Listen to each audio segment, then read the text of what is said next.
Hello and welcome to the Sportcat Daily Gazette. Let me push a button or two here and we'll make this official. The boss jock has entered the building. You are listening to the Sportcat Show.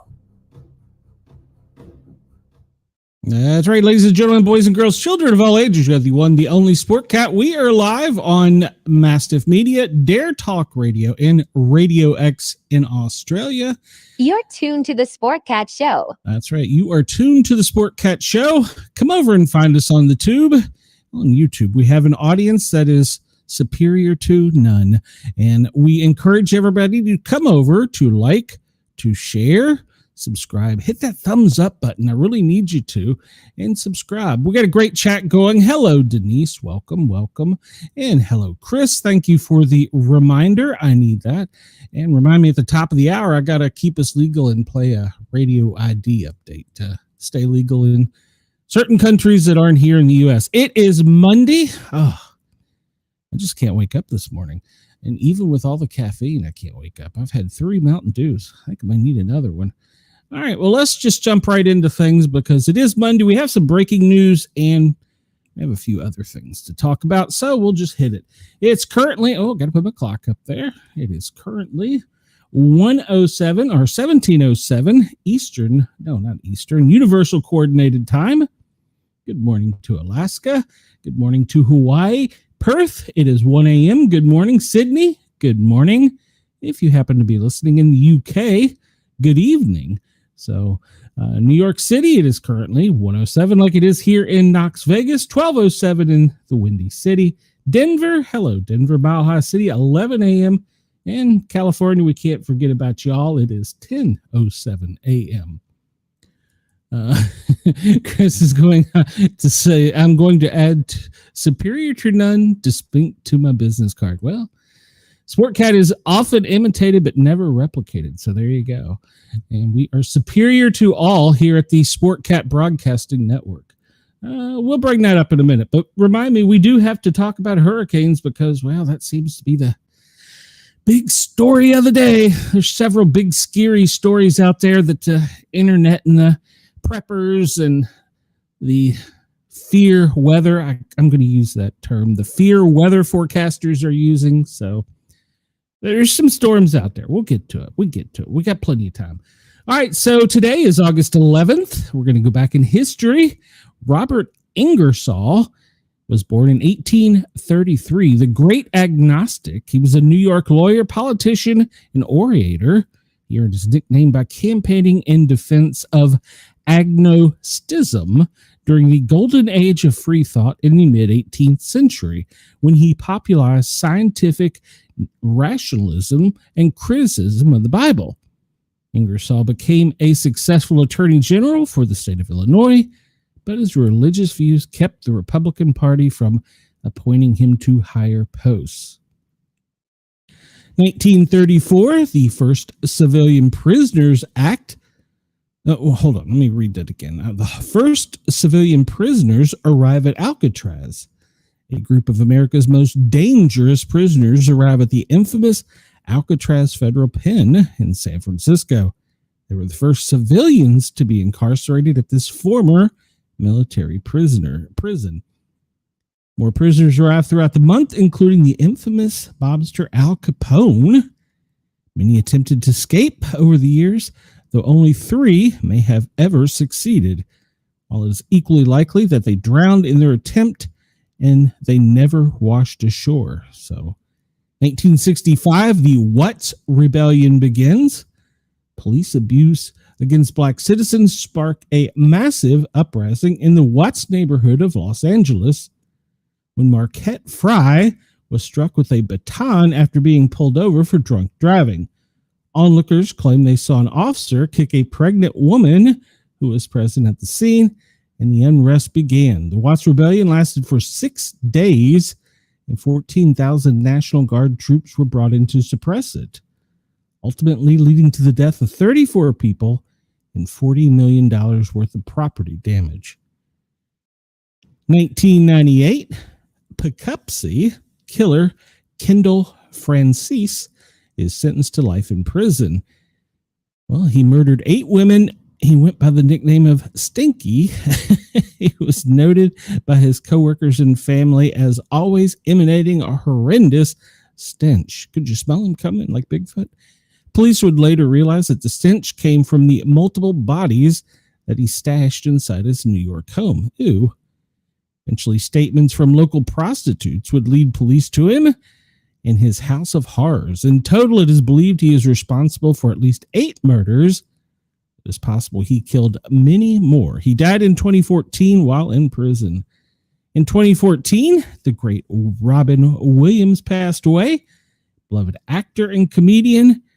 He died by his own hand in Paradise Cay, I was about to say Bay, California at the age of 63. His official cause of death was asphyxiation, but an examination of brain issues showed he was suffering from Lewy body dementia, which can cause depression, anxiety, memory loss,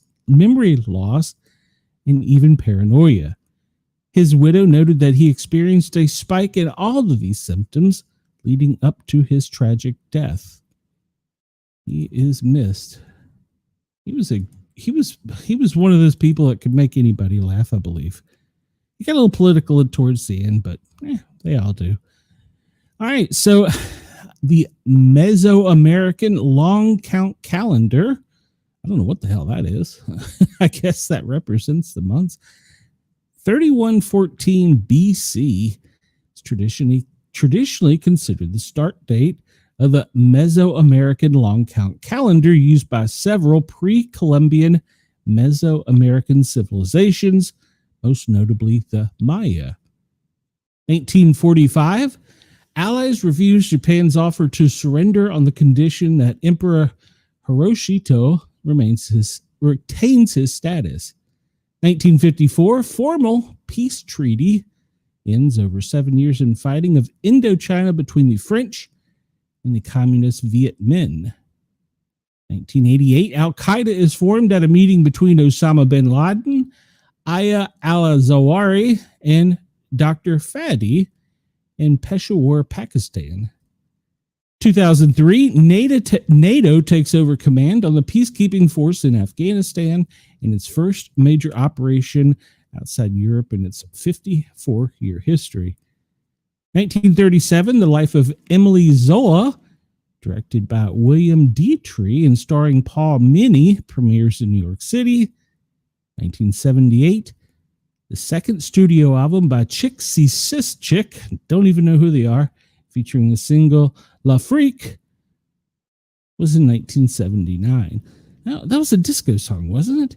Today in sports, 1929, New York slugger Babe Ruth became the first MLB player to hit 500 home runs in a 6-5 loss to the Indians in Cleveland. Interesting.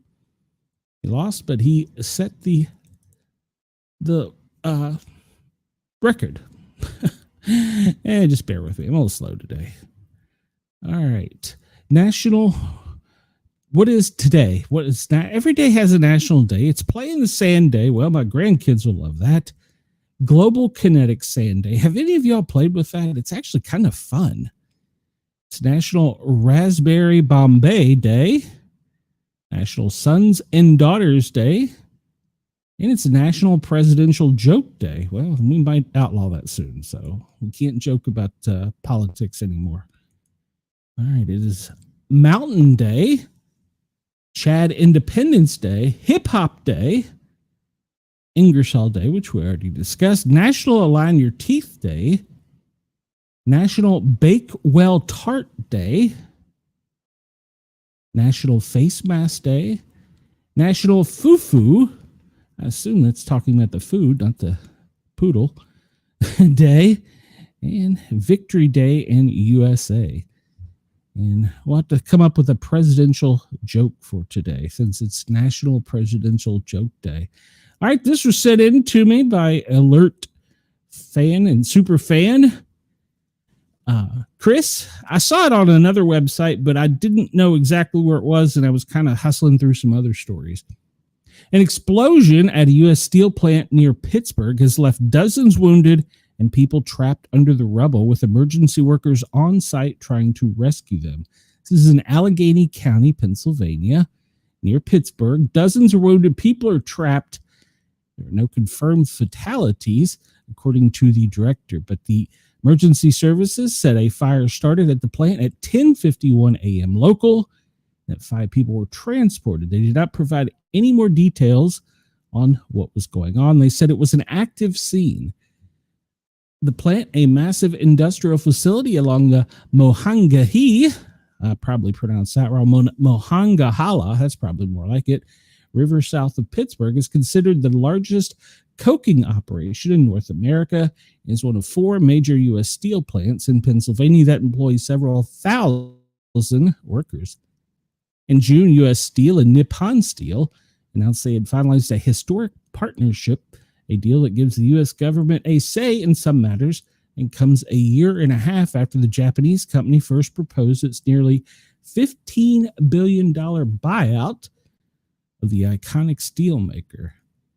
The pursuit by Nippon Steel for Pittsburgh-based company was buffeted by the national security concerns and presidential politics in a premier battleground state, dragging out the transaction for more than a year before it was approved by U.S. Steel shareholders.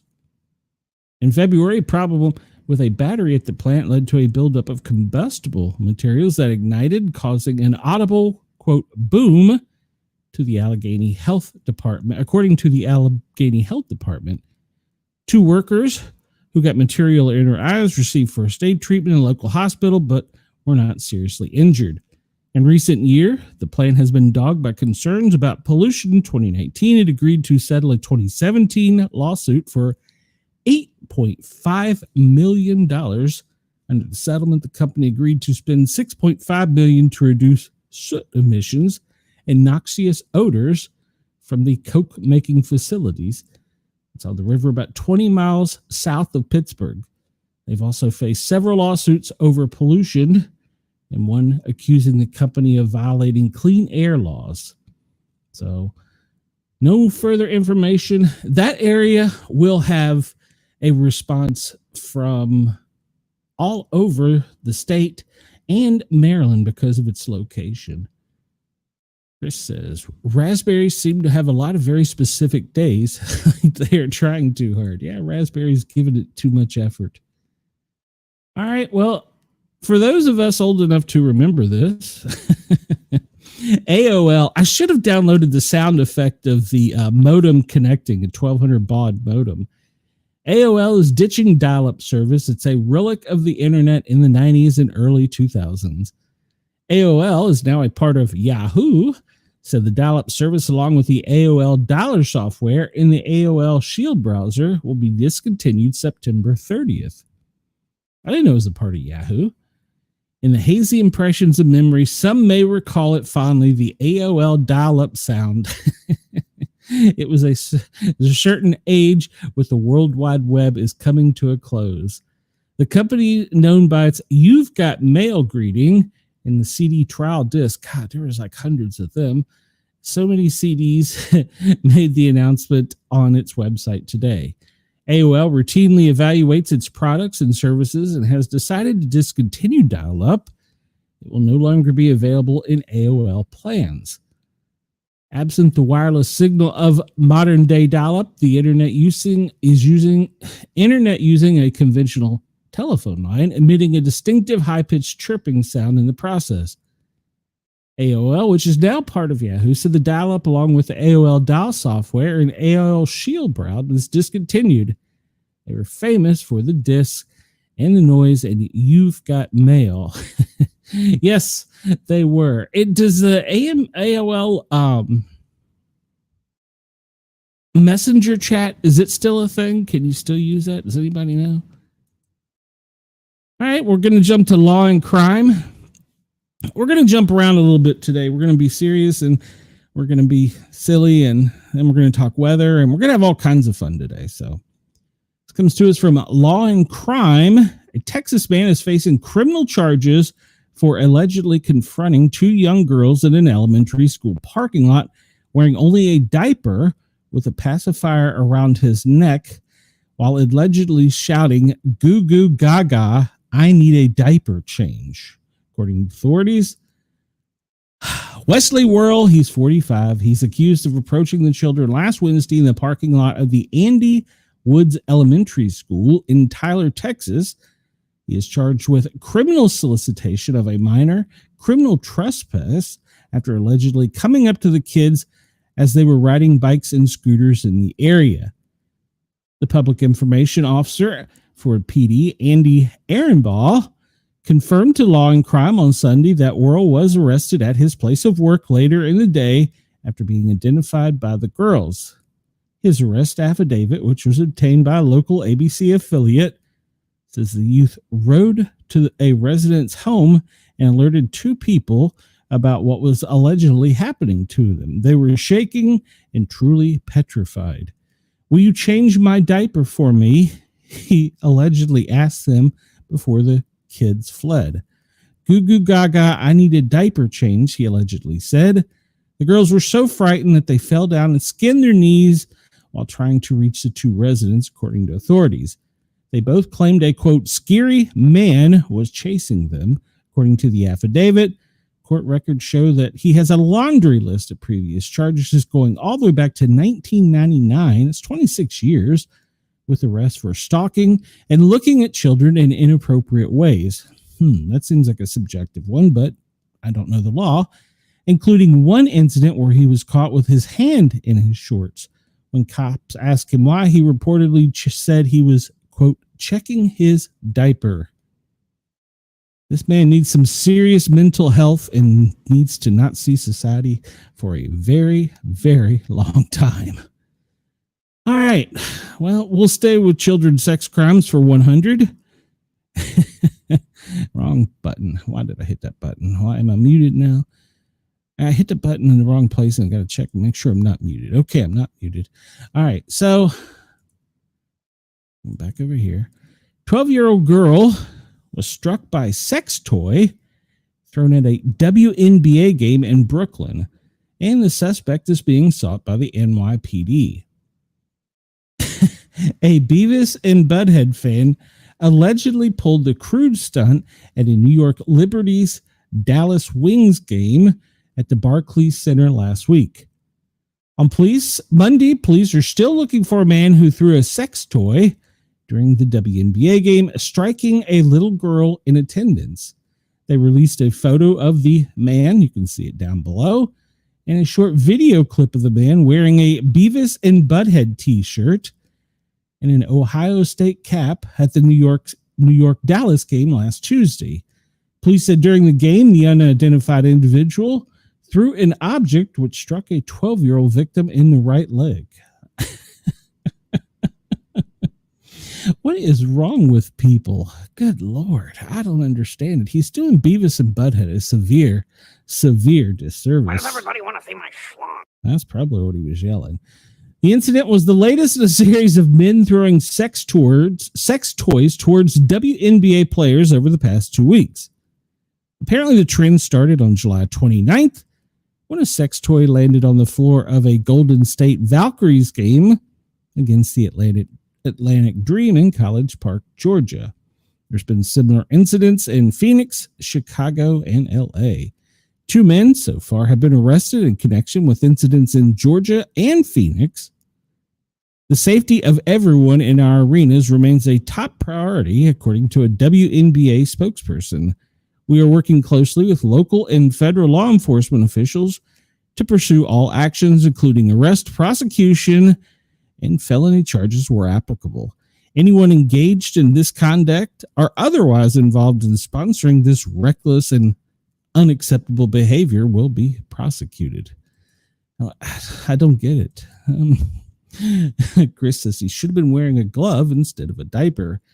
His head looks like a thumb, and talking about the goo goo gaga bad guy.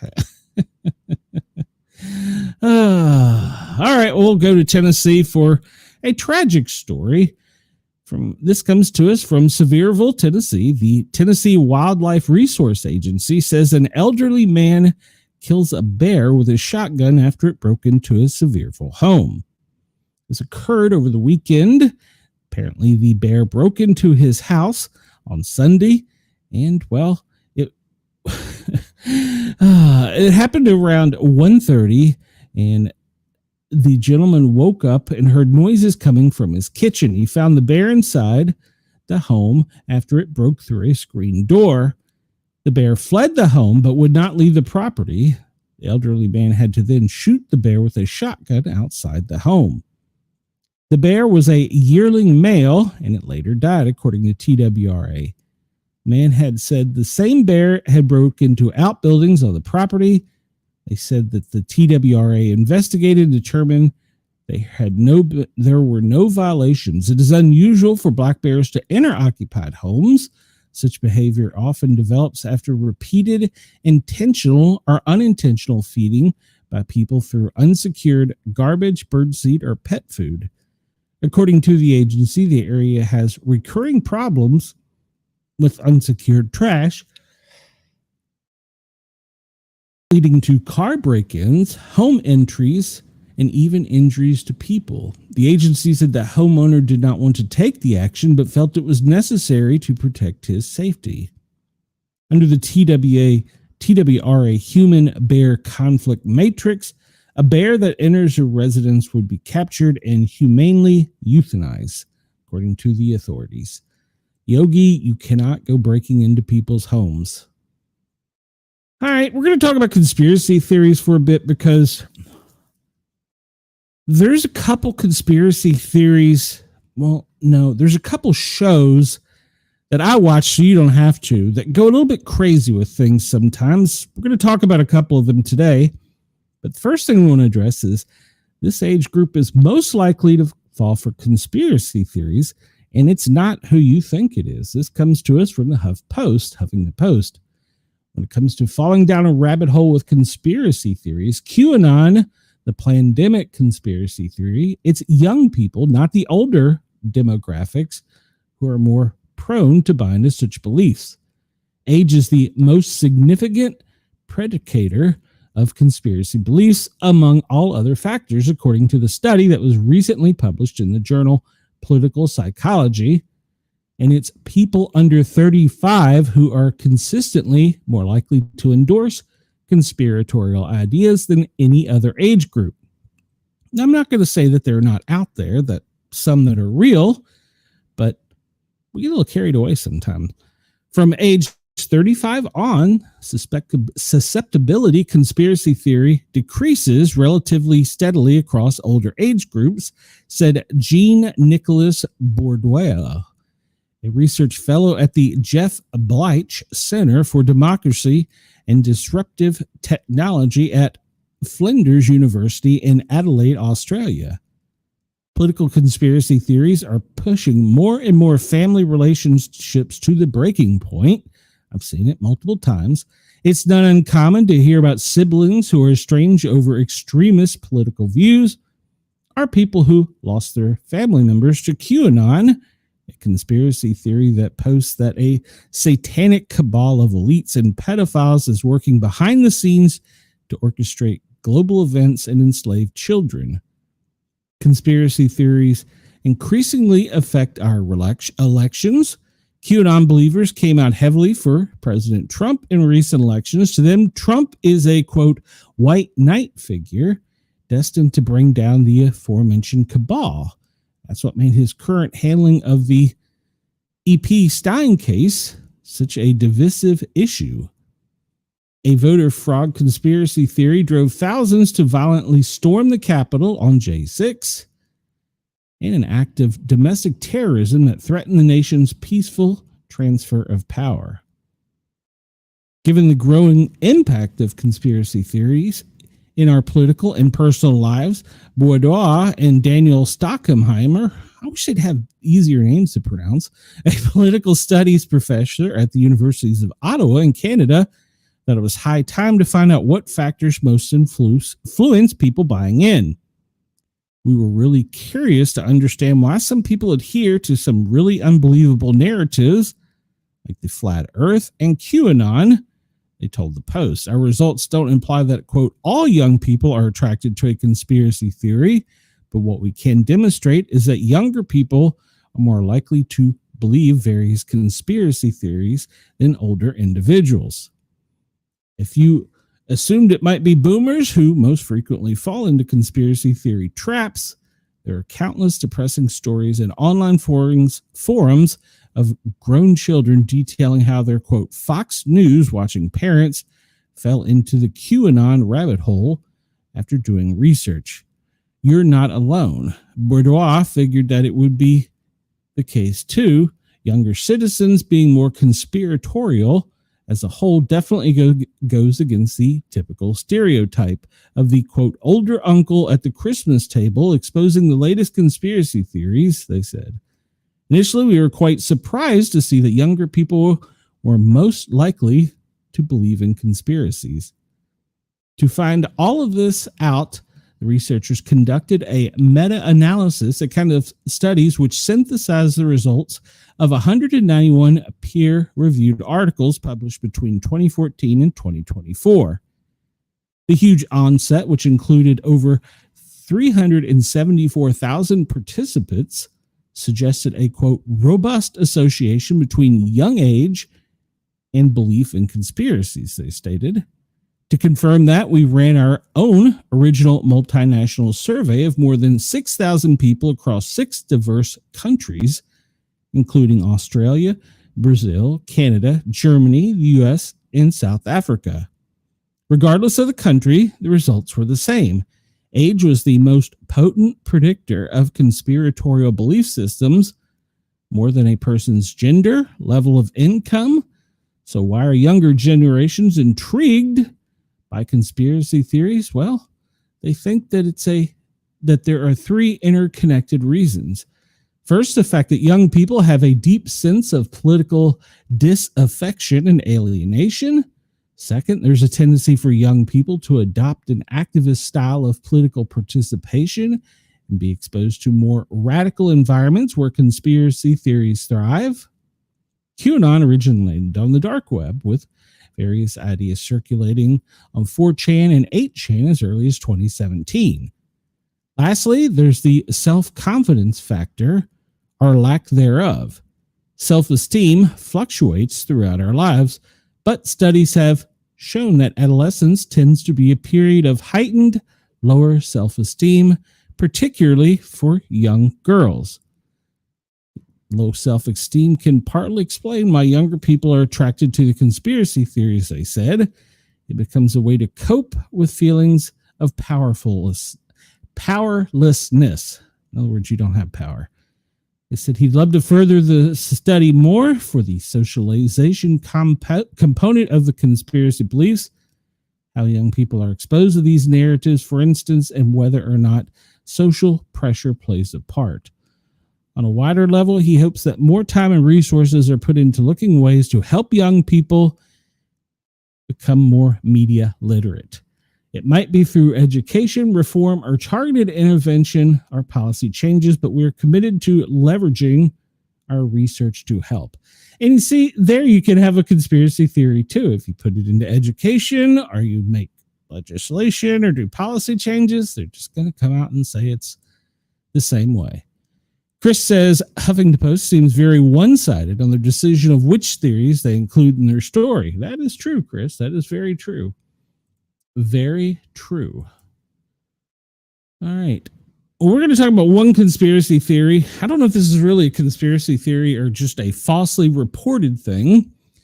This comes to us from Berkeley County, South Carolina. I'm not going to play the video of the deputy, but a deputy collapsed after coming into contact with a fentanyl-like substance during a routine traffic stop, raising urgent concerns about the safety of handling such drugs.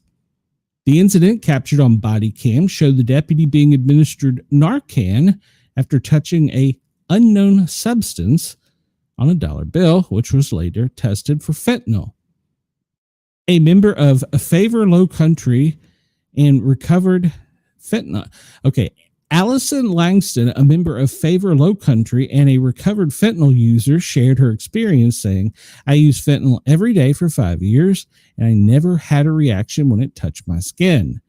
She added, I have had to confiscate it from multiple people or take it away from people when they were finished and ready to get sober, and I did not have gloves on, and I did not have that reaction. Langston noted that she sees this reaction before, explaining because the exposure and not knowing it's a body reaction that goes into anxiety or panic. Ed Johnson, a board member of Faces of Voices, the Low Country heightened the dangers of stronger variants like carfentanil. Carfentanil is about 100 times more potent than fentanyl and about 10,000 more times more potent than morphine, and it can be absorbed through the skin. Johnson explained that carfentanil was originally developed as a veterinary tranquilizer for elephants, emphasizing its potency and risk of skin absorption. This specific strain has been reported in the Low Country, talking about their area, and poses additional danger. The thing about it being so much more potent than fentanyl is that Narcan does not work on it. Now, they have acknowledged the misinformation about fentanyl, stating there is a whole lot of hype going on about, oh my gosh, if I had to touch fentanyl or whatever, I'm going to have an overdose and die. And that is just an urban myth. He stressed the importance of wearing gloves, nitrile gloves. He says rubber, but nitrile is best when handling unknown substances. Johnson advised seeking information from reputable sources, cautioning against unreliable online content. And that's where I will start my first rant. If you're given a dollar bill by a stranger or a coin, or you shake hands with a stranger, you touch the gas, brain cramp, if you're pumping gas, if you pump gas, if you think someone's put something under your car door handle or on your door handle, these are all myths, and there's certain conspiracy theory and survival preppers shows that are actively promoting this as recently as yesterday. Shaking hands with someone won't give it to you. If you think about it with common sense, if they have it on their hand and you shake their hand, wouldn't they also be overdosed? You put your hands under your door handle or grab the gas pump and there's an unknown substance on it, that is not going to cause you to overdose. And also, just knock this one out. Supposedly, there is a group of terrorists, I'm using air quotes here, group of bad people. I don't know who they think they're with, but some of these websites and YouTube channels think that they're going around trailing women and putting these things under their car door handles, and trying to get them to touch substances laced with these things. Now, I will not say there are not human traffickers out there, because there are. They are very active and they use very, very high technology items, including if you think you're being followed and you look at your cell phone and you're in an area you've been through your entire life, or you know the area well, and you look at your cell phone, you have no signal, that could be a sign that there is a person nearby, because they use jamming techniques. They usually approach people in groups, grab them, and run in areas where there's not a lot of public view. Unlike people who say the ICE officers do it, they are very public. They come out in a police car, they got on the ICE stuff, and they grab the bad guy. So I'm not saying that they're not out there, and I'm not saying they do not use technology, but simply touching a $1 bill, touching an unknown substance under your car door handle or on the gas pump certainly is suspicious, but is not going to cause you to overdose. As for the carfentanil, yes, it is beginning to show up because it's easier to bring across the borders. The reason it's easier to bring across the border is because one grain of rice the equivalent to something of 1 grain of rice, can be cut and divided many multiple times and put in other drugs. So it's easier to bring across. Now, it's much more expensive. It's much, Narcan's not going to help you if you're with carfentanil. And lastly, I'll get off my rant by saying this. As a paramedic, we carry fentanyl on our ambulance and we draw it up, and occasionally it'll spill out in the vial when you're drawing it up. It may land on your leg or your arm. I'm not saying you shouldn't wear nitrile gloves, but many times we've come in contact with these things and we're still walking around. So do not fall for them. They are lying to you. I'll leave it at that. They are lying. Those other podcasts, I'll call them out, are lying about that. That is fake. That is, hold on, I got a sound effect for that. That is fake news. That is big time fake news, and that shouldn't be permitted. You are fake news. That's right. To the shows that broadcast such things to try and scare people, you're fake news. If you have any questions, at me at Sportcat on X, or send me a message, speakpipe.com/Sportcat. You can be anonymous, or you can send me an email at sportcat@protonmail.com. I'm more than gladly discuss it with you. Okay, so this is another thing that's going around, and well, now Harvard scientists are saying maybe there's something to it. This was updated this morning. It comes to us from the LAD Bible. And like I said, LAD Bible, I guess. Harvard scientists urge world leaders to prepare for potential alien contact. They're calling for action from world leaders. A Harvard scientist issued a warning over a mystery interstellar object that is currently zooming through, headed right towards us.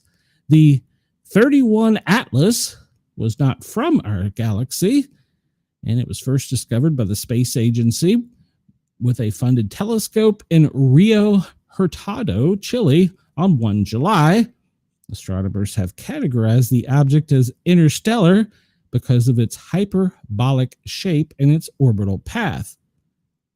NASA says the comet poses, quote, no threat to Earth and will remain far away, with the closest it's getting to our planet being about 1.8 astronomical units, which is around 170 million miles if you're clocking it. Astronomers around the world are investigating the interstellar object's size and physical properties, but one scientist seems to think that it's an alien probe. It's not good to be probed. The theoretical physicist at Harvard, Avi Loeb, believes it might be a potentially, quote, hostile alien craft deliberately speeding towards us. Speaking to News Nation, he is calling on world leaders to take the UFO more seriously and share a warning that we need more things in place for us if we do have an encounter with aliens from space. I believe that we need an international organization that will make policy decisions about such an object, he said. We are worried about existential threats from artificial intelligence, from global climate change, from an asteroid impact, but we never discuss alien technology. Loeb claims the object doesn't have the usual characteristics that would be associated with the comet, and he said that it's not only bigger, but it's got an abnormal light source ahead of it rather than the classic glowing tail behind it. If it does end up being an interstellar object, after all, the scientist says, we need to consider what the intentions are for it. The response has to depend on its properties and its intent. What is it doing as it comes closer to us, he said in a recent interview. It's just like having a visitor in your backyard. You can't decide on the policy for all visitors. It really depends on the intent of the visitor and just next door. He says 31 Atlas should remain visible to ground-based telescopes through September before it passes too closely to the sun to be observed. It should appear later on the other side of the sun by early December, which will allow for renewed observations. The agency also explained how it was determined that the object did not originate from our solar system. Observations of the comet's trajectory show that it's moving too fast to be bound by the sun's gravity, and that is what is, quote, known as hyperbolic trajectory. In other words, it does not follow a closed orbital path around the sun. It is simply passing through our solar system and will continue its journey into interstellar space, never to be seen again. Remember that Stephen Hawking issued the terrifying USA warning. Well, that's resurfacing as the hostile alien threat has been identified by the Harvard scientist. Terrifying warning from Stephen Hawking has resurfaced, and it's making its way around the Prepper podcast. They published a paper speculating that a comet could be a potentially hostile alien object. The paper suggests that 31 Atlas could be a reconnaissance probe sent by technologically advanced alien civilization watching our planet.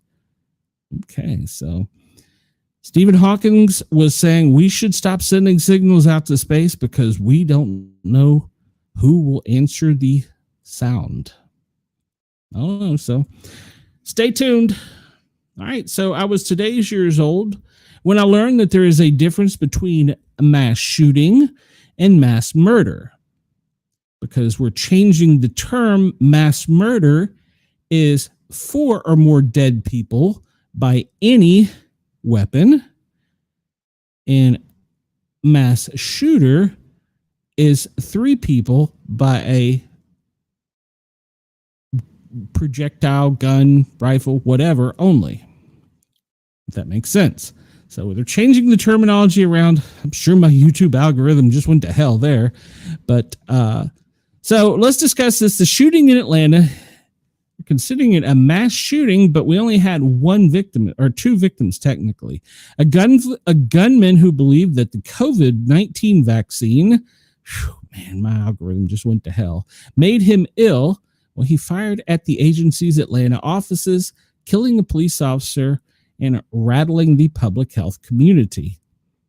A shooting at Atlanta's headquarters for CDC and Prevention, which is Centers for Disease Control and Prevention, killed a police officer and rattled the entire community of public health workers who said the attack was a manifestation of rampant misinformation surrounding vaccines. What did we just talk about these shows are doing?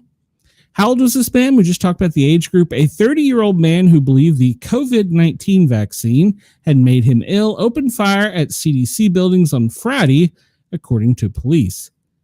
A very young DeKalb County police officer, we're going to talk about him in a moment, he was killed in the attack, and the gunman also died. Saturday's investigations from local, state, and federal law enforcement agencies are working to piece together the details and the circumstances that precipitated the attack. Precipitated. The shooting came after years of conspiracy theories. There's that word again. Conspiracy theories about vaccines and escalating political hostilities towards the CDC, which some federal officials have sought to blame for, quote, lockdowns, vaccine mandates during the coronavirus pandemic. Well, here's what we know about the incident. Shortly before 5 p.m. on Friday, police in Atlanta received a 911 call about an active shooter at a CVS drugstore across from the CDC headquarters on Clifton Road near the Emory University campus and Emory University Hospital.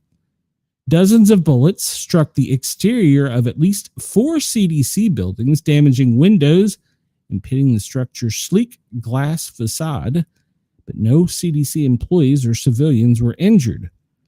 Law enforcement officials said they found the gunman dead on the second floor of the drugstore. It is not clear whether he was killed by a shot fired by law enforcement or self-inflicted. This goes on to talk about the C virus and the vaccine. At scene, officers removed 5 guns, including 4 long guns, according to the preliminary internal report from the Justice Department that was reviewed by the New York Times. Some, if not all, of the guns belonged to the suspect's father, according to the report. Robert F. Kennedy Jr., the Health and Human Services Secretary, also place there, lamented the attack in a statement on Saturday, saying no one should face violence while working to protect the health of others. Agreed. Who was the suspect? Well, they've identified him. He's an Atlanta native, Patrick Joseph White. He's 30. He's from Kennesaw, Georgia. And if you don't know, Kennesaw is about 30 miles from the CDC. He lived with his parents in Kennesaw. Nancy Hollis, a neighbor, described him as a helpful, quiet man who picked up odd jobs around the community, like walking dogs, trimming hedges, and mowing lawn.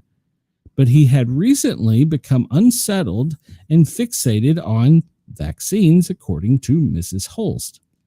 In a staff meeting Saturday, CDC officials said that Mr. White was very disturbed. One law enforcement speaking on the condition of anonymity. They don't want you to know who they are. Because of the ongoing investigation, said his father had reported his son as suicidal to law enforcement before the attack on Friday. Officials have not yet ascribed the exact motives. The CDC acting chief operating officer, Krista Capozzola, said the shooting was a, quote, targeted attack on the CDC related to the C virus.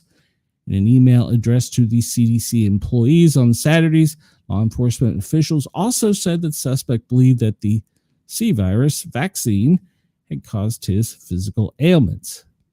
All right, so let's spend a lot of time talking about the officer, because that was actually my police, it was my fire department. My Station 1 actually had a bullet hole in it where I used to work. It was a county. I worked in DeKalb County, and I worked with these officers. I did not personally know this officer. He was a very young officer, and he was a rookie. He'd been on the job for less than a year when he was killed in the attack. He's lived in Georgia much of his life after moving from Massachusetts as a child with his mother before joining the police force. Officer Rose serves in the Marines and worked for the sheriff's office, often supervising inmates in local jails. Officer Rose told his family last year he wanted a change. His family worried about the dangers he would face as a police officer and urged him to reconsider, but he carried on and completed the police force basic training in March. On Friday, Officer Rose was one of the first to respond to the shooting. He was seriously injured and rushed to Emory, where he was pronounced dead, according to officials. And Emory was literally 4 blocks away, if that far. Officer Rose is survived by his wife and a 1-year-old son and a 6-year-old daughter from a previous relationship. His wife, whom he had known since high school, is expecting another child. So, Officer Rose, rest in peace. He never stood a chance. He was turning the corner from Clifton Road, and the front of his cruiser, well, it's not longer a cruiser, but his SUV was riddled with bullets, including the windshield by the bad guy. All right, so this goes back to the conspiracy theories going to the CDC. Conspiracy theories can cause bad things to happen. Chris says, why even bother having definitions anymore when random people can just decide to change them? Correct. I looked up who makes the definition, and supposedly it's the DOJ, which we know is routinely changed every 4 years. So the community is honoring the DeKalb officers. Tributes are growing for him. They're sending flowers and cards and gestures that have been placed on the scene near where the incident occurred. The 33-year-old officer is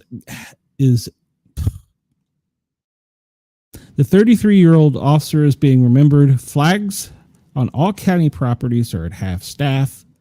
And we talked about how he just graduated in March. He actually was the leader of the class. Sometimes you get recognized in your class by being a leader, and he was chosen as the leader. And he actually gave the speech at the official swearing-in ceremony of his graduation. Today is a day we will never forget. We wanted to serve. We wanted to be a part of something greater than ourselves. We learned that the badge we will wear isn't just a piece of metal. It's a symbol of trust and of duty, he said during his speech. So rest in peace, Officer Rose. We've got it from here. All right, we'll jump over to Alaska. This comes to us from Alaska Public Media. Trump is set to meet with Putin in Alaska on Friday. All right, so Trump made the announcement on social media on Friday after we went off the air. The highly anticipated meeting between myself and the president of Russia will take place next Friday, August 15th, in the great state of Alaska, President Trump wrote on his Truth social media. He did not specify exactly where the meeting would take place, and more details would come out soon. The meeting comes amid frustration from the Trump administration over continued fighting between Russia and Ukraine more than 3 years after Russia's invasion in 2022. The AP reports the president said he will meet with Putin before any sit-down meeting involving President Zelensky of Ukraine. This will be Trump's first trip to Alaska since being reelected last year, but it won't be his first time in the state as president. In 2019, he visited Joint Base Elmendorf-Richardson while flying back to the U.S. from a summit in Vietnam. He also held a campaign rally in Anchorage in 2022 to show support for the U.S. Senate candidate Kelly Tshibaka, and I'm sure I pronounced that wrong, and U.S. House candidate Sarah Palin. Russian media outlets also reported on the upcoming visit, stating, according to the Russian state agency TASS, Kremlin advisor Yuri Yushkov said that Russian and American economic interests intersect in Atlantic. Hold on, let's just try this again. Russian and America economic interests intersect in Alaska and the Arctic. The independent news agency wrote that Putin's visit to Alaska would be his first visit to the U.S. since September 2015, and his first time coming to the Western United States. So there you go. They're going to meet Friday. More details. Trump had a huge press conference at 10 a.m. It was covered by, hold on, make sure I didn't mute myself. It was covered by all media in Washington, D.C. And, well, this is one of the things that went through there. Chris, right. See, I love it, Chris. Many meetings have been anticipated throughout history. Nobody has ever anticipated a meeting as much as this meeting. This meeting is going to be big, beautiful, and perfect. Man, Chris, you just nail it. Are you a speechwriter, Chris? Trump is promising new steps to tackle homelessness and crime in Washington, D.C. So at 10 a.m. today, he federalized the U.S. Capitol Police in the D.C. Metropolitan D.C. PD. He federalized them. So President Trump is promising new steps to tackle homelessness and crime in Washington, prompting the city mayors to voice concerns about the potential use of National Guard to patrol the streets in the nation's capital. I want to make this clear. This article is going to state this, as several articles are going to state this. I listened to the press conference, and he said that the National Guard would only be called out if the situation got worse. So they're going to be there and ready if needed, but they're not going to use the National Guard unless it's just absolutely the worst possible scenario. Trump wrote in a social media post on Monday to discuss his plans to make the District of Columbia, quote, safer and more beautiful than it ever was before. Ahead of the press conference on Monday on social media, he said the nation's capital will be, quote, liberated today. He said today would end the day of ruthlessly killing or hurting innocent people. For his effort to take over public safety in Washington reflects a next step in his law enforcement agenda after his aggressive push to stop illegal border crossings. But the move involves at least 500 federal law enforcement officials, raising fundamental questions about how increasingly emboldened federal government will interact with state and local counterparts. The president used his social media and White House megaphone to message that his administration is tough on crime and has the ability to shape policy might be limited outside of Washington, which is a unique status as congressionally established federal district. Nor is it clear how his push would address the root causes of homelessness and crime. 500 federal law enforcement officers are being tasked with deploying throughout the nation's capital as part of the Trump administration effort to combat crime, a person familiar with the matter told the AP on Monday. More than 100 FBI agents and about 40 from the Bureau of Alcohol, Tobacco, Firearms, and Explosives are among federal law enforcement personnel being assigned to patrol in Washington. The person briefed on plans said the Drug Enforcement Administration, Immigrations and Customs Enforcement, and U.S. Marshals are also contributing officers.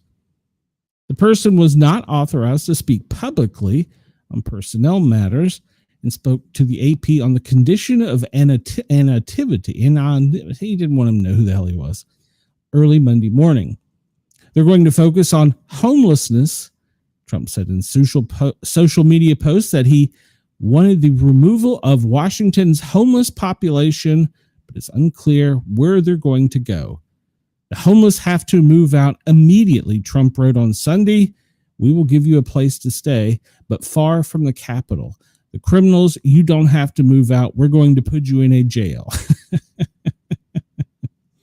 Last week, Republican president, notice they had to say that. They couldn't just say the president, directed federal law enforcement agencies to increase their presence in Washington for 7 days with the option to extend as needed. Now, remember, I told you about a friend of mine who is a reporter in Washington, D.C., and he went out hunting for them that night, and, well, he couldn't really find them. And there was definitely no National Guards rolling through the streets.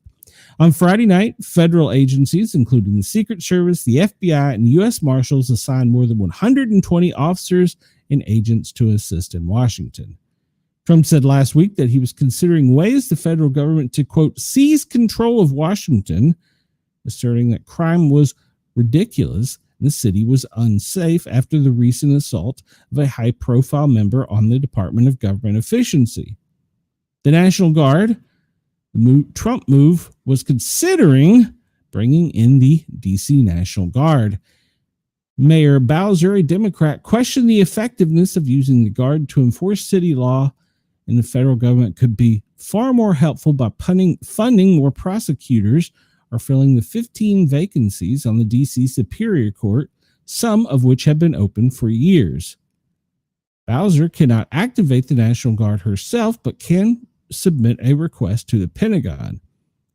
I think that it's not the most efficient way to use our Guard, she said on Sunday to MSNBC.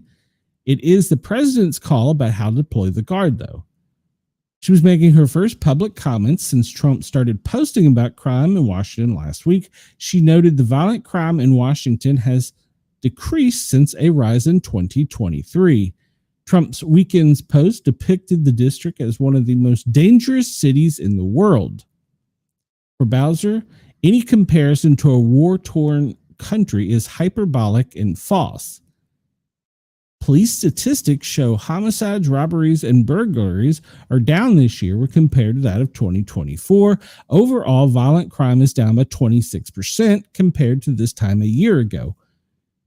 Well, they also are doing an internal investigation about high-ranking police officers that changed statistics.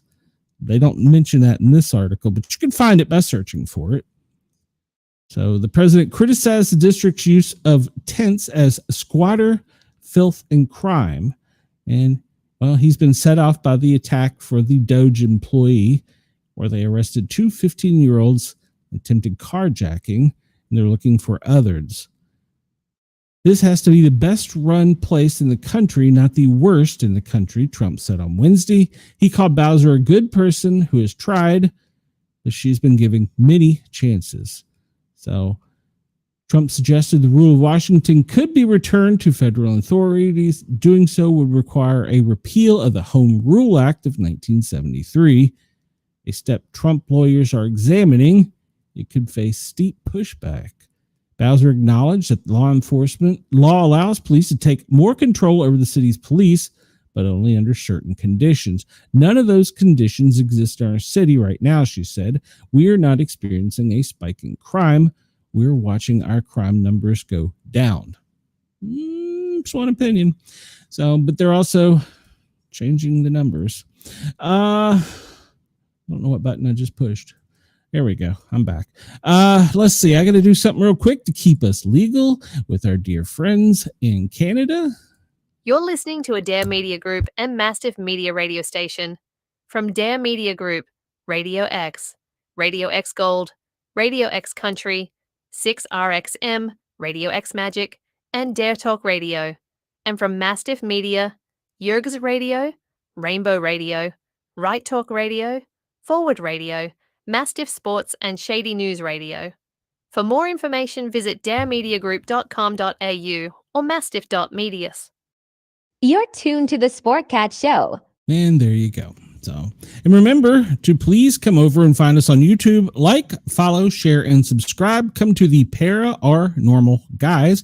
Paranormal, 3 words, guys spelled with a Z, or just search me out as the Sportcat Show. And Chris says, Mayor Bowser confidently spoke of the safety of her city as she toured the city with her sizably armed personal security. Yes, you are correct, Chris. And one of the biggest problems is that everything centers around where tours are, the Smithsonian's, the National Monument, and the current laws don't allow for people under the age of 18 to have anything done to them, basically. So there's a lot of debate in Washington, D.C. So they're putting a federal presence out, which they say started at midnight on Friday. But if you remember my friend Penguin 6, he went out and looked and only managed to get 3 or 4 photographs of federal officers, and they were all at federal facilities. So he's using the Marshal Service to deputize any National Guard if needed, and he's federalizing the DC police and moving them under the Capitol Police, which is basically a play on words because they're one and the same. They're 2 different agencies, but they serve a lot of the same purposes. And then they're also utilizing the Park Police. And something I didn't know, but they stated today, the Park Police was actually started by George Washington. It was one of the first federal polices. So there you go. This was sent to me by a super fan, and she said that this fire was quickly contained, but it was not reported on.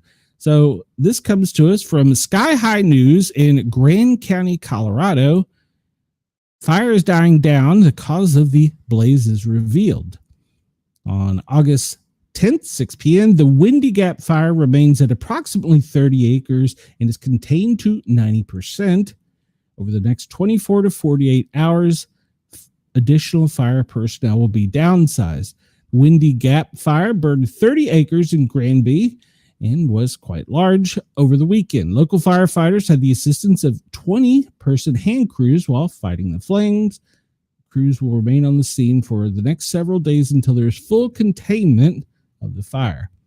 Besides the Windy Gap fire, there are no other fires burning in Granby County. There's a large amount of smoke that settled in the valley, and it caused residents to have a air quality alert. They said the investigation, the cause and origin appears to be lightning from the storms we discussed last week. So a single tree was struck by lightning, and that caused the fire because if you remember, we talked about the high fire danger. So they were under a high fire danger. Lightning struck a tree, started the large fire, and it took response from both local, state, and federal officials to bring it under control. So it is almost under control. They're still working with helicopter shuttles and hand crews to tamp out the last of the fire. So it was a pretty sizable fire for Grand County and for Colorado. So they're going to remain on scene until all of it is put out. So, all right, we're just going to hit this one real quick because what does Palantir actually do? Well, it's a data broker, a data miner, and it's a giant database for personal information. But in reality, it's none of those, according to former employees. It's one of the most notorious corporations in contemporary American history. It was co-founded by libertarian tech billionaire Peter Thiel. You'll recognize him, and his buddy Musk were some of the ones that started PayPal. But a number of employees are telling Wired magazine they believe the public still largely misunderstands what the company actually does and how its software works. Some people think it's a data broker that buys information from private companies and resells it to government. Others think it's a data miner constantly scanning the internet for unique insights it can collect and market to customers. Still others think it maintains a great, giant, centralized database on information collected from them and all of its clients. In reality, it doesn't do any of those things, but the misconceptions continue to persist. They've tried to correct the record in a series of blog posts, which entitles Palantir is not a data company. And they said that the misconceptions arise because our products are complicated, but nonetheless, it's absolutely possible to accurately describe them all as to people who are curious. The problem, however, is that even ex-employees struggle to provide a clear description of the company. It's really hard to explain what the company does or really why it's there. Someone who worked there said it's harder to figure out. You can't give a cohesive explanation. Some staffers who signed an open letter published in May arguing the company risks being complicit in authoritarianism by continuing to cooperate with the Trump administration. She and other former staffers who spoke to Wired for the story said that in order to grapple with the company and its present role in the world, let alone hold the company accountable, you need to first understand what it really is. It's not that former employees literally don't know what it is, but they fluidly spoke on how they can connect and transform different kinds of data collected by the government and agencies and corporations. But when asked to say its name and direct business competitors, two former employees who requested to not be known and speak freely about their experience struggled to come up with anything. I still don't know how to answer it, says one. This is how you get the conspiracy theories going. Part of the issue may lie in its marketing strategy, as he believes that the company, which recently began using the tagline "software that dominates," has cultivated its mysterious public image on purpose, unlike consumers facing startups that clearly explain what the company does. The main audience is a sprawling government agencies and Fortune 500 companies, and actually it goes up to other world agencies. So there's a lot of debate on what it does with the military. No one can really say what they do or what they do with the damage. But yeah, if you want to know more, go over to Wired magazine, read this article.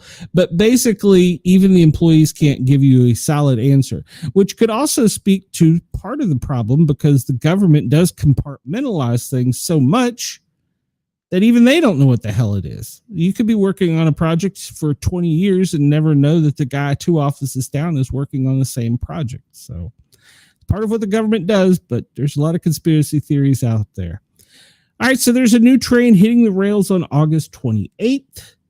And, well, it's the ASLA train. It's Amtrak's Northeast corridor between D.C., Philadelphia, New York, and Boston. Debuts August 28th. Well, they upgraded the fleet starting back in 2018, began a prototype construction at the Hornell factory in New York, and as part of the ongoing $2.4 billion Northeast Corridor infrastructure improvement project. The roomier passenger cars include more legroom, larger tray tables, USB ports, adjustable reading lights, and they've streamlined overhead compartments. The cafe cars have self-checkout options. So the train can also go up to 160 miles an hour, which is 10 miles faster than the current models. And it's a smoother, quieter ride, but we're still far behind on high-speed rail. So, so check it out if you travel that area. It's actually a very pleasant ride. Or the old one was. I don't know what this new one is. I don't really have time for this one today, but you can go check it out on MSNBC. It's the most Google conspiracy theories in every USA state. And if you click through, it'll give you the one for each state.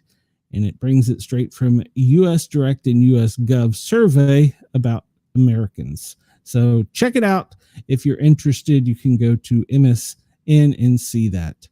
Also, I won't really talk about this much, but I will emphasize the college football season is here, and the very first AP college football coach ranking came out today. Texas is already slated at number 1, Penn State 2, Ohio State, at 3rd, Clemson is 4th, Georgia at 5th, 6th is Notre Dame, 7 is Oregon, 8, Bobby, if you're listening, is Alabama, followed by LSU.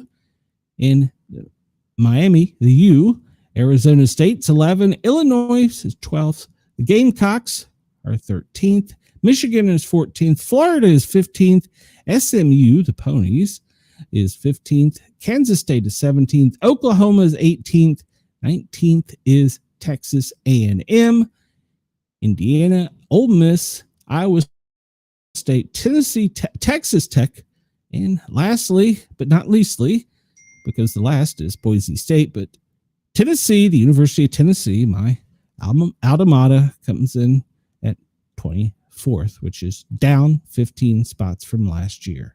And Alabama went up 9 spots. So, and Bobby's going to be furious because they should be ranked number 1. So if anybody knows B Dizzle, reach out to him. He may need a sympathy card. All right, let's get into what we normally do here. Talk about news, sports, weather. There you go. It's a little sports for you. And Chris, you are correct. Bobby will be furious. All right, so what we do daily is go over the FEMA National Watch Center daily operations briefing. This is for Monday, August 11th, as presented to the president at 8:30 this morning. We just don't get the secret squirrel stuff. We don't get it at 8:30. We get it much later. All right, so things they're currently monitoring: heavy rain, flash floods. Boy, Wisconsin, they had some horrible flooding. Central Plains, Great Lakes in the southeast. Excessive heat. Well, it's also excessive heat on the west coast.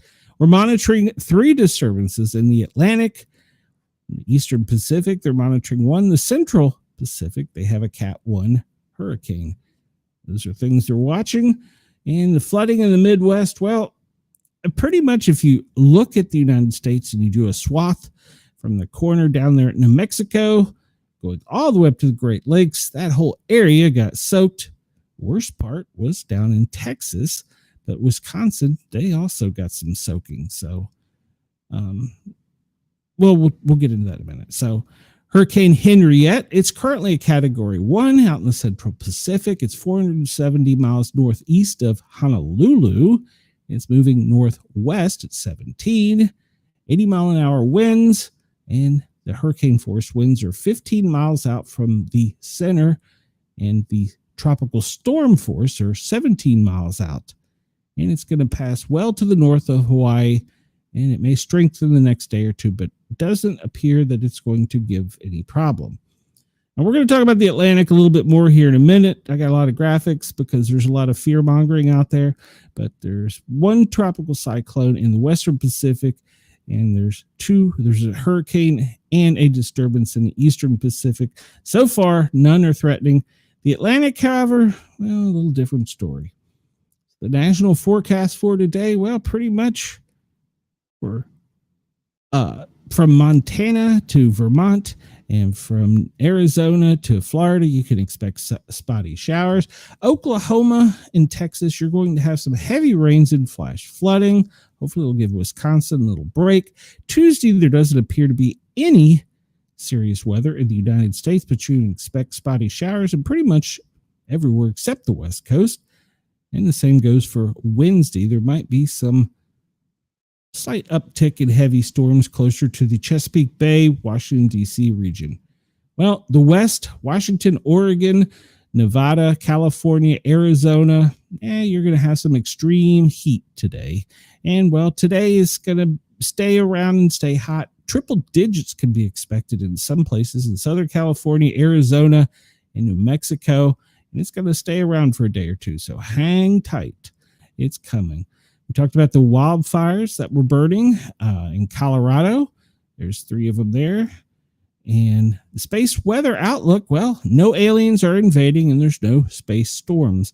Currently, FEMA has 17 joint field offices working on 64 disasters, 7 emergencies, still working to house in 12 areas and repopulate.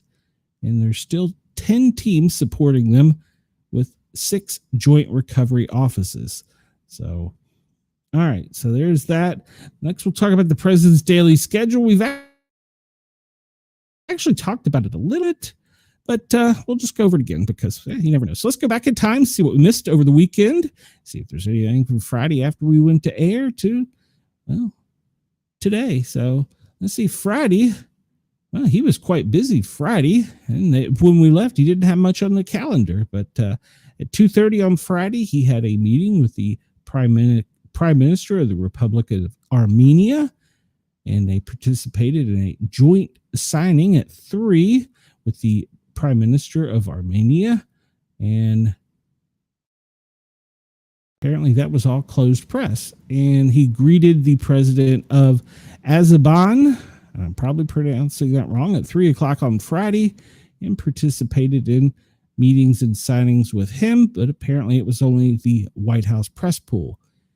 And he continued to have meetings in the afternoon and a signing with all of them at about 4:30. 6 o'clock on Friday, a full lid was called. Saturday, well, he didn't have any public events. He did depart the White House for his golf club over in, I guess that's in Virginia, the Trump National Golf Club. That's Washington, D.C. He got back at 4:20, and then about 5 o'clock, they put a lid on the White House. Sunday, well, he didn't have any public events, and he left the White House for his golf club in Washington, D.C. So he golfed both Saturday and Sunday. It looks like he took the weekend to have a little downtime. And today, well, currently we had a 9 a.m. press time. That was not the right time. They earlier than that, but that was, I guess, the last time he could check in. At 10 in the James S. Brady press briefing room that was overfilled. In fact, the joke was made that it was not meeting fire code. Happened at 10 a.m. I'm not sure how long that lasted, but sometime around noon, there was a lunch lid called and a White House press office was closed so that everybody could have lunch for the day. So there's that. Let's see here. We'll pull this up real quick and see. Trump announces federal takeover of police and National Guard. And he announced he's invoking part of the D.C. Home Rule Act, which allows him to place MPD under direct federal control, but only for 48 hours before he must notify Congress. He's already sent the letters of intent to do that. In an interview in MSNBC, the mayor refuted his claims on crime, and the MPD data shows violent crime, homicide, and assaults, carjackings are all down. Okay. Remember, if you search it out, you can find Metropolitan Police Department internal affairs investigation on high-ranking officers that were altering data, showing in their prospective precincts, they were reducing the numbers of crime to make it look better for the commanders. So that is skewed. I'm not saying that they're not down. I'm just saying that data is skewed, and you don't get this from any of the mainstream media. You have to go look for it. Let's see. And he said that his face-to-face meeting with Putin in Alaska would be a, quote, feel-out meeting aimed at urging Putin to end the war. And a federal judge denied the Justice Department's request to unseal grand jury materials in reference to the J. Epstein guy. All right. Let's see. Yeah, well, right afterwards, D.C. Attorney General Brian Schwab calls his plans unnecessary and unlawful, so they've probably already started suing. President Trump says he's looking at reclassifying marijuana, it's a less dangerous drug, And here we go about the crime. This comes out to go Google. I'm not even going to give those numbers because they're not right. According to DC Police's, DC Police's own internal affairs. So Trump signed a bill cutting $1 billion from the DC budget in March. That's a story you can look on WRC. And they're saying he can only federalize for 30 days, but then Congress must agree. And he has not deployed the National Guard. They're on standby. So technically they're brought up and they're there at the Guard Armory, but they're not to do anything unless things get bad. He's vowing he's going to remove homeless encampments throughout DC. I'm going to be honest with you. That probably wouldn't be a bad thing. And this comes from somebody who hasn't been to DC since 2010, maybe. And growing up there, it just got worse and worse and worse, and nobody ever did anything. You could actually go and actually camp and stay, and nobody would move you. Nobody would do anything. He says it's going to be a wider crackdown, and it may go to other cities. Okay, was new. And he's going to change the statute on bail. Okay, that's interesting. He's got a new DC Attorney General, the Fox lady, so she's kind of a tough judge. See, here we go. It's under federal control. Technically, it's always under federal control. They denied releasing the things. And Trump declared today Liberation Day in D.C. So there we go. A year from now, we'll have a new thing to add to the calendar. Crime, savagery, filth, and scum will disappear. I will make our capital great again, he said. He pointed to his focus on security, the southern border. DC is next. Okay, well, drain the swamp. He says it's out of control.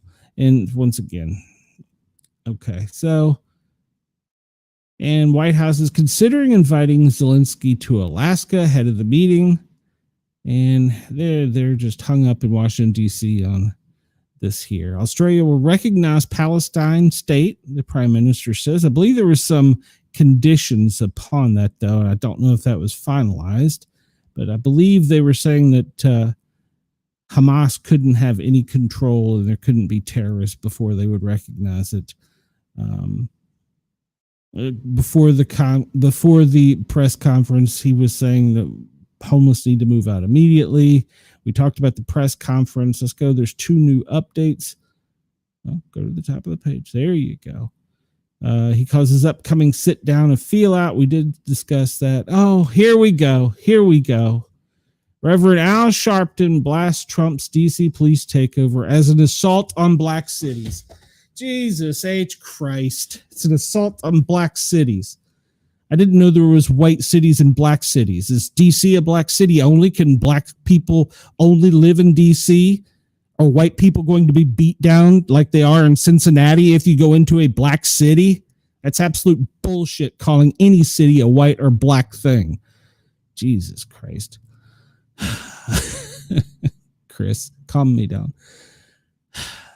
Following the announcement that he's going to do all this stuff that they're hyping up much more than what he actually said if you listen to it. Dangers, disgusting, dangerous, and derogatory only out of self-interest, according to Al Sharpton. It's an assault on a majority black city in another bid to distract his angry, frustrated base over his administration's handling of another thing. When was the last time Al Sharpton had a job? I'm just curious. Asking for a friend. I got to get off of that story. That's going to piss me off. Black cities. There is no such thing as a black city or a white city. We're Americans. It's an American city, for Christ's sake. At me, at Sportcat. Jesus Christ, I'm going to rant on that. There's no black, there's no white city, there's no Asian city, there's no Mexican city. We're American cities. We're Americans. That's absolute bullshit to call a city a black city. What does that mean? Does that mean that whites aren't allowed? So are you the racist, Al Sharpton? I'm going to calm down. National Weather Service forecast. Well, in the United States, we talked about heavy rain and flooding in Oklahoma and Texas. Also along the coast from the Chesapeake down along the panhandle of the Gulf of America as well. There could be some heavy rain, spotty showers throughout the rest. And the next day, no extreme weather is forecast for the next 2 days after this. Not in any city is there any extreme white or black storms coming. Jesus Christ.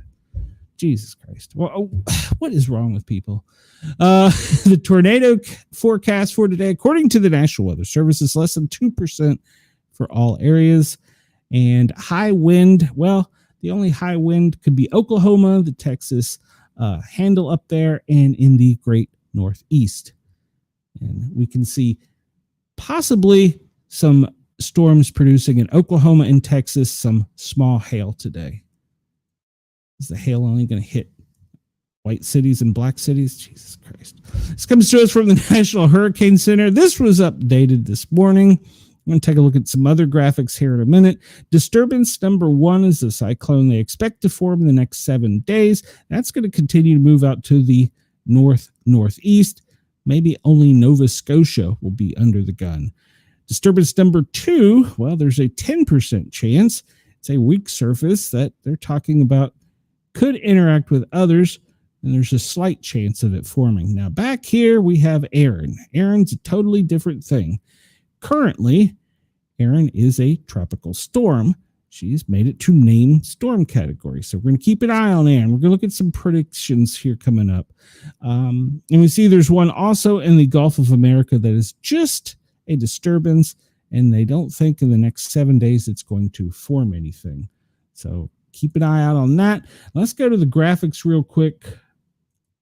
First, let's discuss the wind scale. A category 1 is 74 to 95 miles an hour. That'll cause dangerous winds, and it'll damage trees, roofs, and power lines, and short-term outages. Category 2, well, you're stepping it up a bit. 96 to 110 mile an hour winds. It's a dangerous storm, and it's going to cause extensive damage to home, trees, and infrastructure. Cat 3, well, we're getting to extremely dangerous winds, causing devastating damage to homes and infrastructure with 111 to 129 mile an hour. We get to Cat 4, we're looking at 100 to 156 miles an hour. Catastrophic damage is going to occur to even well-built structures. Category 5 is catastrophic, and damage will probably leave most structures completely destroyed and damage the infrastructure because it has 157 mile an hour winds or greater. So that is the actual scale. And what we're looking at right now, if we look at this forecast, we don't really know what it's going to do down here in the Gulf of America, but it's probably going to cross over the Panhandle, east Florida, out into the coast where it's going to affect all the way up to the Chesapeake Bay. That's the probability for it for about the next 7 to 10 days. Now, this back here, this is the spaghetti model put all into one. And in other words, they're saying they don't really know where it's going yet, but be ready. There is a storm coming. Currently, we have plenty of time. It's 6,700 miles away from land, and they measured it from Jacksonville. So we got plenty of time to prepare ahead for any storm that's headed to the Atlantic. Now, this is some of the forecast tracks. Like I said, 90% chance it's going to form down here, and still leaves us 5 to 9 days where there's some uncertainty. Is it going to go to the northeast, or is it going to continue towards Florida? So this is when it gets to this part of the Atlantic where there's a lot of question. We'll still have 5 to 9 days left to look out.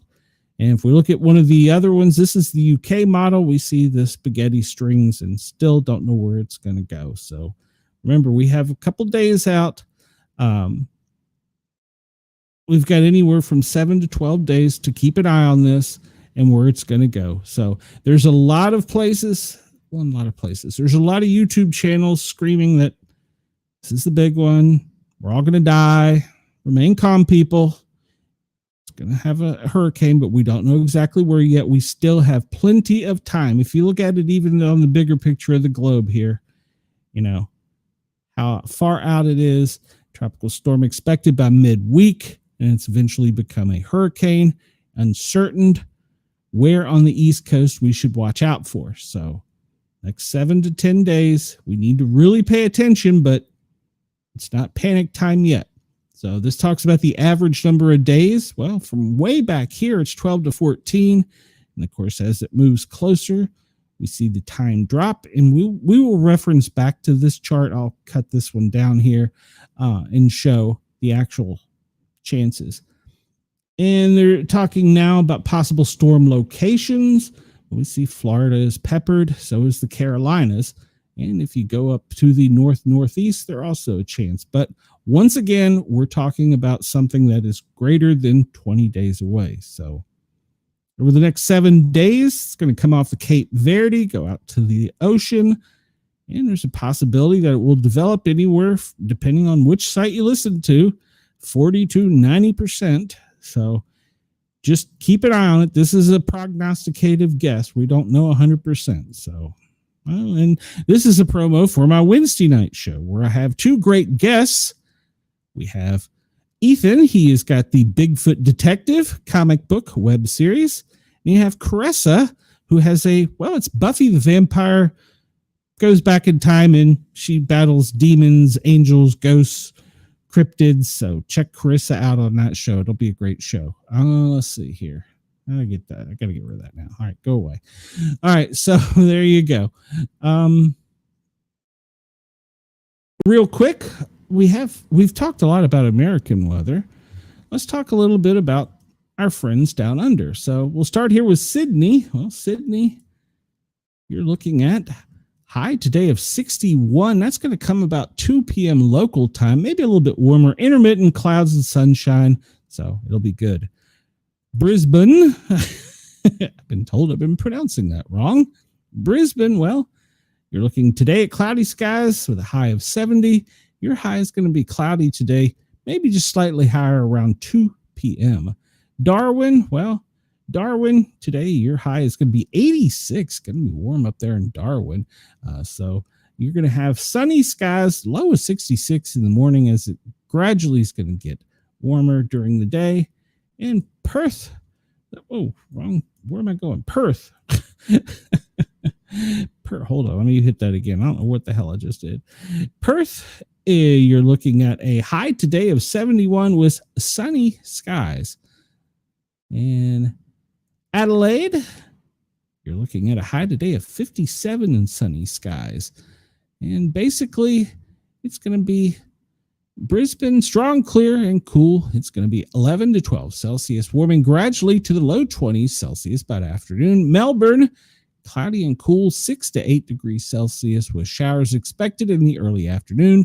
Perth, clear skies, mild temperatures climbing to 6 Celsius in the morning, and by midday getting to around 18 Celsius. Sydney, mostly clear and cool, 8 to 10 Celsius, gradually warming up to the mid-teens by midday. So there you go. There, I did my duty of Australia. Let's jump over to the U.S. real quick and zoom out. It's being difficult today. We had gremlins earlier in today. I missed this comment by Chris. Hail being white while only terrorizing black cities.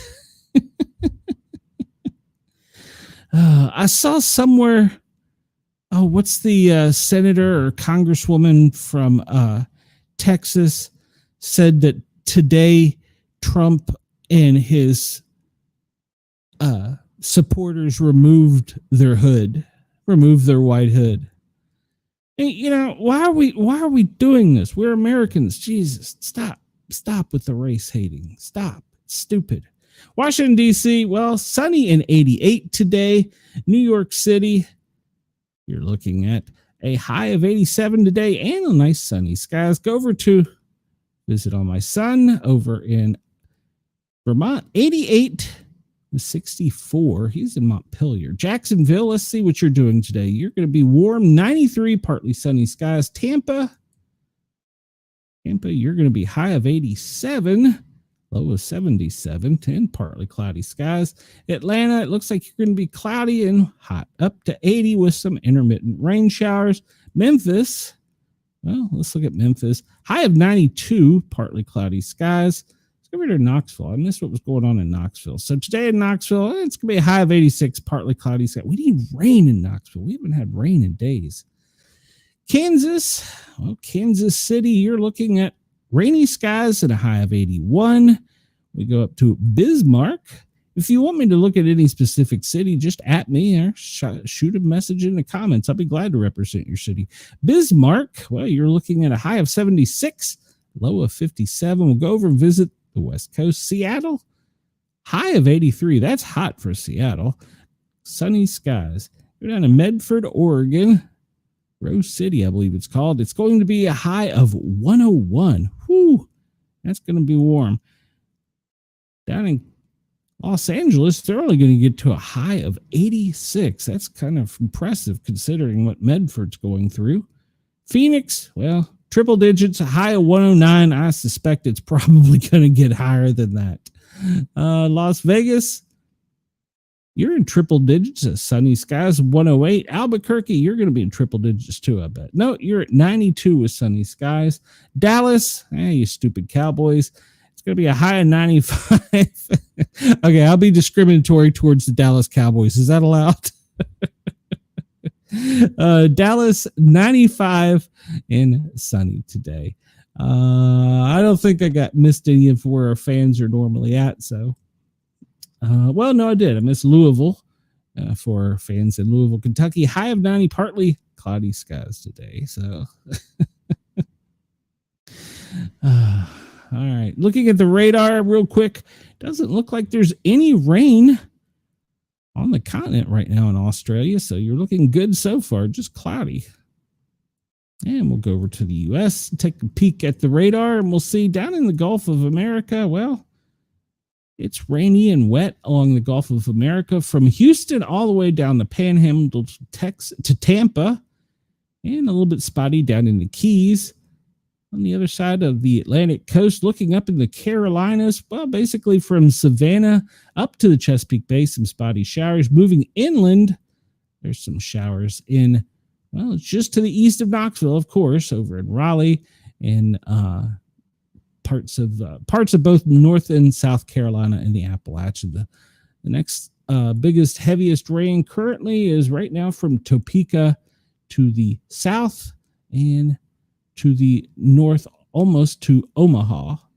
Looking out on the west coast, not a lot of rain out there.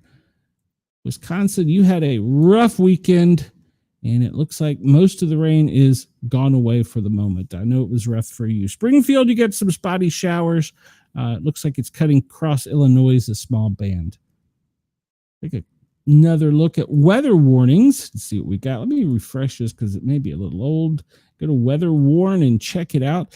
Also, I encourage everyone to have a weather radio. And one of these days, I need to do a test on flashlights because don't tell Mrs. Sportcat I may have ordered another flashlight last night. Yeah, I know. I'm sorry. Virginia Beach, we just talked about that. There's a flood warning. There's also down in the Outer Banks. I'm not sorry. The Outer Banks all the way down to Florida.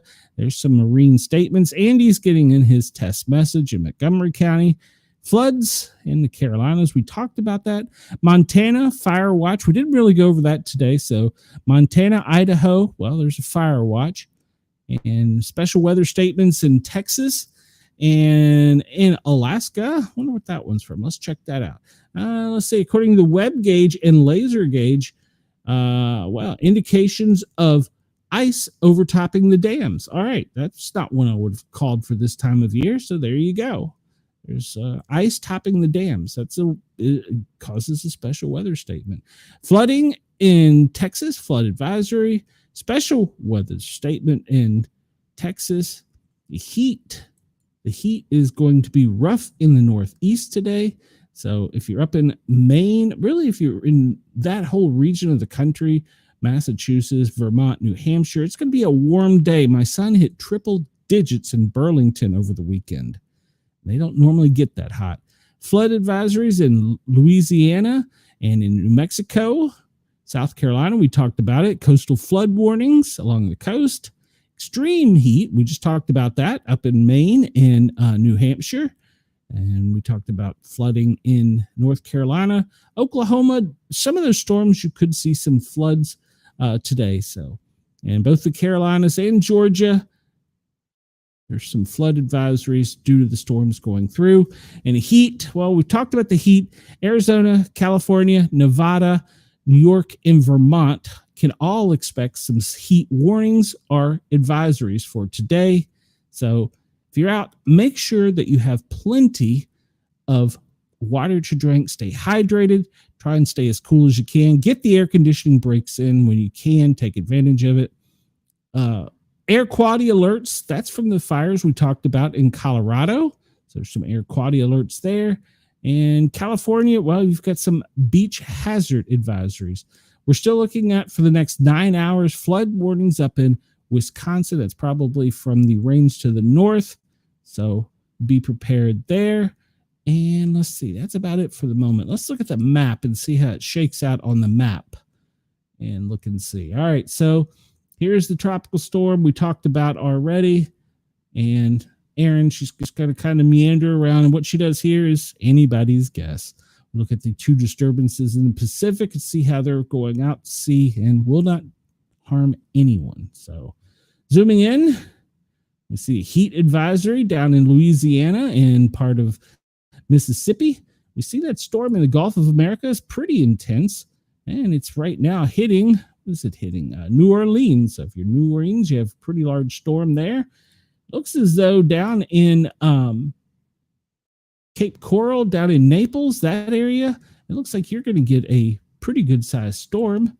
Keys, well, the Keys, spotty showers. There's some storms off to your west, so probably some storms coming in the Keys. Miami, some small storm cells. And let's see, go up the coastline. We see that storm is really hugging the coastline, causing that flash flood. Some intense storms right now. It looks like it's pretty intense over in the Carolinas, right at the Virginia border, going up to the northeast. That's going to extend all the way up to the opening of the Chesapeake Bay. So there's some extreme storms along the coast and inland as far as the Appalachia in the Carolinas. Georgia, you've got some spotty showers with some severe ones in the southeast section. It's all to the east of the city, but you can expect some spotty showers throughout the day in Atlanta. Knoxville, where I'm at, nothing. Dry, hot. Let's see. Heat advisories up in New England, Boston area, all the way back down into Vermont, New Hampshire, into the Canadian line. We talked about flood watches in the Midwest here, affecting Texas and Oklahoma. Back over to the West Coast, where any of my friends are on the West Coast. Well, you've got heat warnings up and down the coast and inland as far as the Sierra Nevadas. And so no rain in sight for y'all. Let's look at the lightning real quick and see how severe the lightning is at the moment. We see down in Louisiana, that storm right there is really battering New Orleans, and it's going to continue moving to the northeast. Over here in Midland, you've got a pretty good size cell. That one down in Cape Coral, it's pretty strong and well formed. One to the southeast of Charlotte, that's pretty well formed. And there's a lot of electrical activity, pretty much like we were talking about, from the Chesapeake Bay all the way down around the coastal Georgia and Carolina regions. Let's look and see if there's any power outages. We've got about 10 minutes left, so let's try and hurry through this. And I'm going to refresh this because it's a little old data. And we see that California is currently the only state reporting greater than 10,000. They have 12,035 people without power. And it looks like is Mono County, El Dorado are the most severe out of all of them, maybe a little bit down here in Riverside County. So it's probably due to the heat, if I had to guess. Take a moment to look at the big, beautiful, round, perfect globe with the wind generated on AI. The wind is blowing currently all across the United States on both white and black cities. We don't really see any strong winds on the lower 48, to be honest. We see that disturbance out in the Atlantic. And we look over here at the dust. We'll look at it on the air quality one. But this is what's causing the problem, is that has shifted to the south, and it's not really making it up into the Gulf or into the Florida coastal Carolina area. It's being kind of tamped down by the other storms, and that's where it's going to hit that warm water and gain a little bit of traction. And that's where it's going to produce that, what they call the cone of uncertainty. So we'll hop over to Australia, check out your winds real quick. It looks like you're not going to be too windy today either. You do have disturbance right down off of the west coast, but it's not that bad. The winds are going to extend up through Alice Springs and off to the east, but it doesn't look that they're going to be that bad today. Slightly windy in Australia today. Let's hop on. We get some other things to look at. We talked about the heat risk already, from Seattle down to California, back over to New Mexico. You're looking at code orange to code red today. Looking at code red up in parts of Detroit, Chicago. That's pretty surprising. If we look over up into Maine, see up there, code red, code orange for most of New England, back over to the Great Lakes, the Ohio Valley, code orange for most of your areas. And Florida, most of you is code orange. There's a little code red down. Looks to be, kind of zoom in. It's not letting me go in too far, but it looks to be to the west of Orlando. But pretty much all of Florida is a code orange. Georgia, you're pretty much code orange for today. East Tennessee is divided off from the rest of the country, and we're code yellow going all the way back over to the coast up to the Chesapeake, Washington, D.C., Philadelphia region. But that front pushing straight down the middle of the country from Indiana down through Louisville, down through Nashville, through all the way down to Mobile and New Orleans is where that heat is pushing down. So that's where the hottest air in the east is. But over on the west, all that hot air is along the coast and moving inland over to the Sierra Nevadas, crossing into Vegas. So the aliens are getting hot today. Current temperatures real quick. Virginia Beach 77, Washington D.C. 81, Boston 86. You're already looking at 94 degrees up in parts of Maine. And go down to Vegas. Well, good morning, Vegas. It's already 92. Phoenix 93, Odessa 92. It's like Jacksonville's the hottest spot in Florida. And we see in Seattle, it's already 70 degrees, but it's going to get much hotter. 75 in Medford, San Francisco 70. And let's go down to Australia and see what it currently is there. There we go. Zoom out.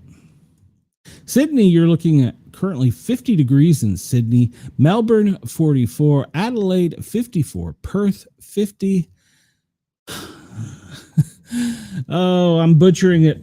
Look at my notes here. I'm going to say this wrong, and I've been getting added for it. Canberra is 61. Port Hedland 67. Broome 71. Darwin 68. Alice Springs, Chile 49. Cairns 65. Townsville 65. And Rockhampton 57. Brisbane 48. I'm trying. All right, let's look at the fires. This is the lower 48. We see what button did it hit? We see over in the west, and like really on the west of the Rocky Mountains is where all the fires are. I believe it said there was 13. There's more than 13. If you look at Canada, goodness gracious, Canada is still burning uncontrollably. In Alaska, currently Alaska doesn't have any fires. It stops right there at the line. So stops right at the Canadian-Alaskan line. There's no fires there. But coming down from Vancouver into Seattle, several fires. Along the coastline, several fires. But most of them are up in the higher elevations.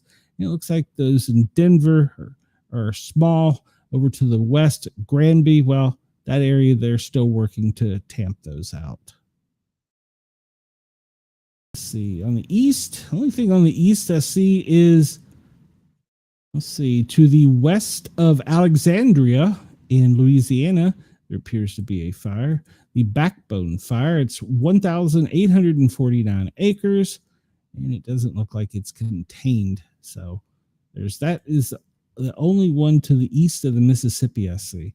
Let's see if we see anything with the smoke coming down into the lower 48. See if it's causing any problems.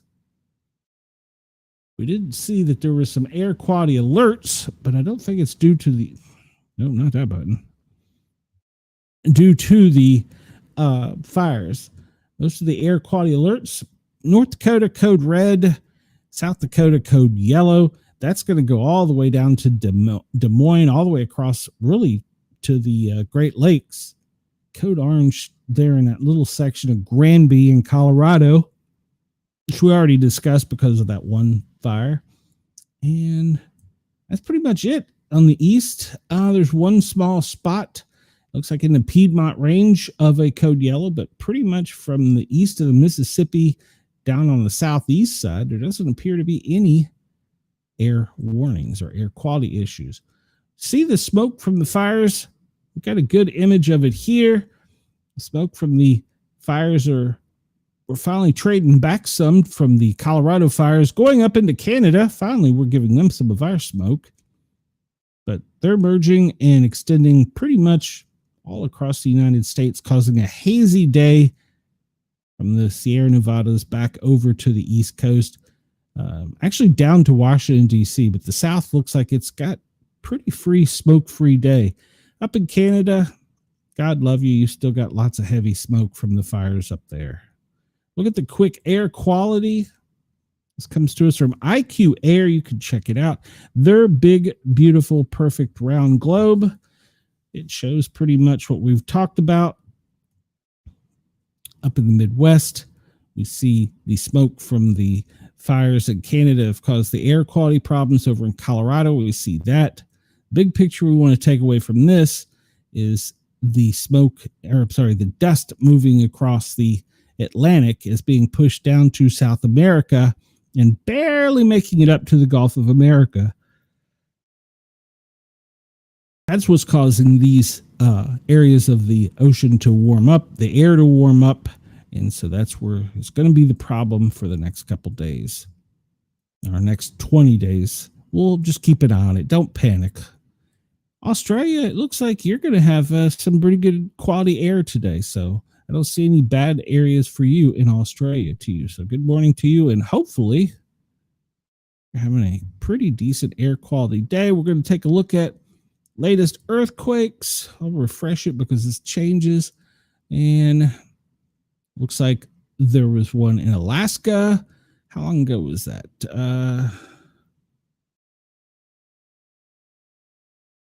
4 hours ago. So Alaska, Nevada had a 2.5. And let's see, that's so the most recent was the one in Alaska along the Alaskan Islands. Over here and look real quick.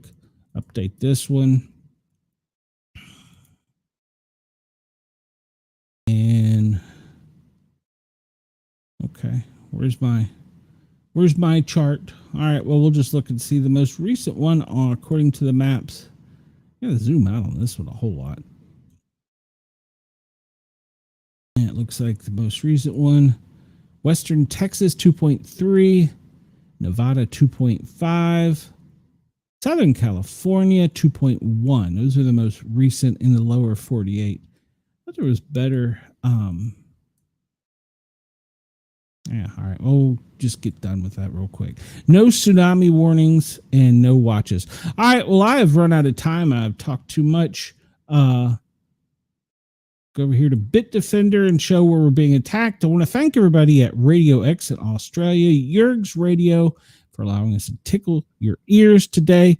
You can find me tomorrow, same time, same place, from 1 till 3 Eastern time. Wednesday night, we have the Pair or Normal Guys show.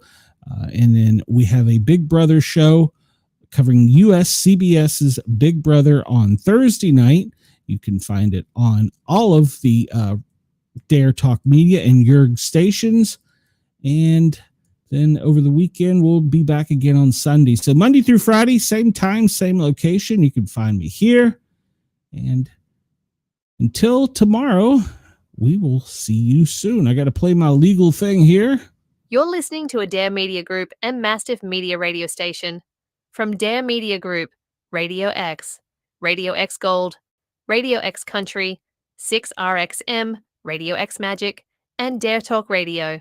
And from Mastiff Media, Yerg's Radio, Rainbow Radio, Right Talk Radio, Forward Radio, Mastiff Sports, and Shady News Radio. For more information, visit daremediagroup.com.au or mastiff.medias. You're tuned to the Sportcat Show. That's right. You're tuned to the Sportcat Show, but I'm getting out of here. Everybody have a great day. Good afternoon, good evening, good morning to you in whatever part of the world you're in. We will talk to you soon. Sportcat is out.